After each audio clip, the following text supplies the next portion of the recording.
In this episode of Postcards for Petrolheads, we'll look at this postcard from Porlock, and we'll talk a bit too about Google Maps, Google Street View.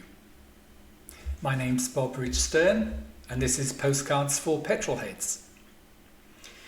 Okay, before we start, let's have a look where Porlock is. And this is the High Street. The postcard was posted between the wars. The stamp is 1935, though we cannot make out the exact postmark date. But the scene looks like it's before the First World War to me. I'm not sure what that small four-seater convertible is on the left. The car in the centre may be an early Bullnose Morris, and the large car on the right might be a Wolseley 16, a Landaulette. It's not really my era. I'm better at identifying cars from the 50s, 60s and 70s. But if you recognise what they are, please let us know in the comments below. The postcard is a little bit fuzzy, which is a shame. But it's an interesting scene, and the place is still recognisable today. When I featured it on the blog in 2017, I included a screen capture of Google Maps Street View. I quite often do this to see how the place has changed since the photo was taken. I don't always put them on the blog. But since 2017, I've become aware of a feature of Google Street View which I didn't know back then. Actually, it may not have existed back then.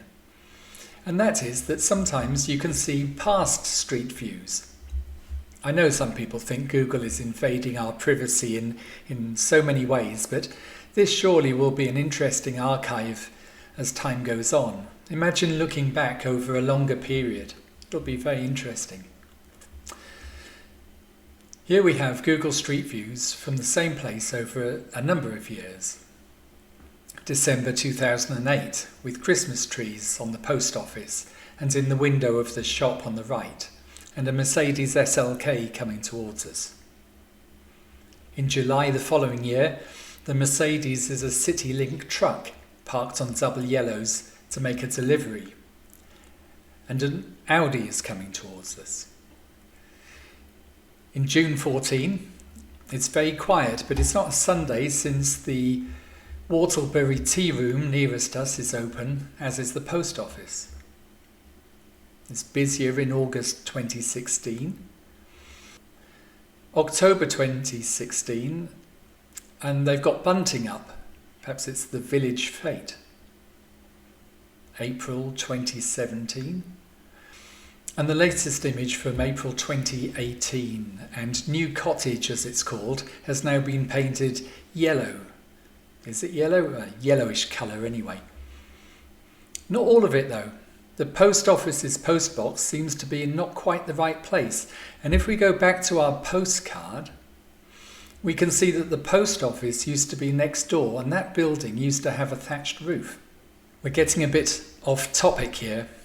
This is, after all, supposed to be postcards for petrolheads, but that's often the way it goes with me. I get a card for a car, and then I see other things that interest me, like the lady with the pram. Anyway, let's look at the message on the back. I much prefer postcards with messages. Look at this one. Whenever the photograph was taken, this postcard was posted in 1935 from Minehead, which is just 5 miles away. Well, I normally say that the postcard was posted from wherever the postmark shows, but I guess it might have been dropped into our postbox in the High Street, then taken to the sorting office in Minehead and franked there. I'd like to think it was in that box. There are lots of websites showing old postcards and people curating collections of these things, collections of digital images. But for me, there's a certain magic in having the postcard in your hands and thinking about its journey. This one has had a very strange journey. And again, we're off topic a bit, I'm afraid. I asked a friend to translate it. He said it wasn't easy, but this is how he translated it. I miss only you. If we had known how successful this would be, then there's a word he can't make out, would have taken you away despite the harvest. What are you up to? Making money for ingrates? You are well capable of not having given us sign of life. Then, up at the top of the postcard, we have, replacing the mumps with this is to make progress, I assure you. Well, if anyone wants to have a go at translating it, please do. It makes little sense to me. Maybe it was written by an English person or more than one with a French dictionary. Maybe it's in code. The handwriting's not so easy though. Even the address is problematic. It looks like runes to me, but like R-E-U-N-E-S. But I'm not sure there is a French town called Runes, which might explain why it was returned. I wondered what the blue writing meant. Obviously something scrawled on the postcard by somebody in a French post office. Would you believe there's a fully illustrated 55-page document in English on the web called Markings That Moved the Mail in Indochina? And that sheds light on what these markings are made by the French postal authorities over there. But I think we can assume that the same would be the case in France. So, because the postal clerk could not identify the address, he wrote rebuts, or ribou, I suppose, on it, indicating that it should go to the dead letter office. Luckily, there's a return address on the postcard, 1 Redway, Porlock.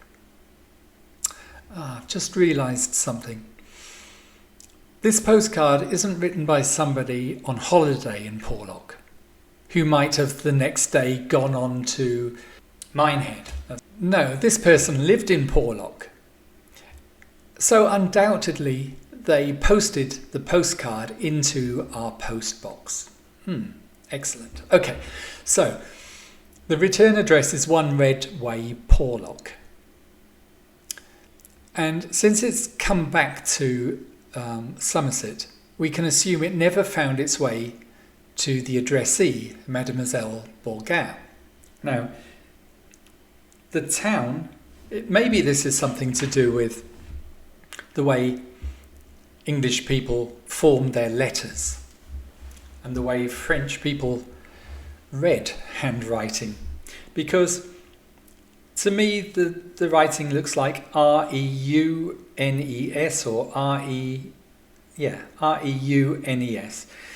But equally, I can imagine it could be R-E-N-N-E-S. Now, if the French postal clerk thought it was R-E-U, that's why he might have returned it, because there is a place in Rennes, R-E-N-N-E-S, that they should have been able to find, 55 Rue Paul Bert, Rennes. Here's a picture of it from our friend Google Street View. And here's a picture from the same of 1 Redway, Porlock. So, a card that didn't make it.